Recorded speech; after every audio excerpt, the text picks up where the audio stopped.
Hello, this is a quick video on how to change the language screen for a UNI-T MSO3000X series oscilloscope.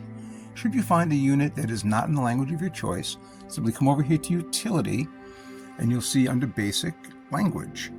Now if you happen to get this in Chinese, which is the other language it comes in, simply again push the Utility button, come over here to this first drop down at the top and click on English, and then X out, and you're in business. If you have any questions, please feel free to reach out to us at sales@uni-trend-us.com. Thanks so much. Bye-bye.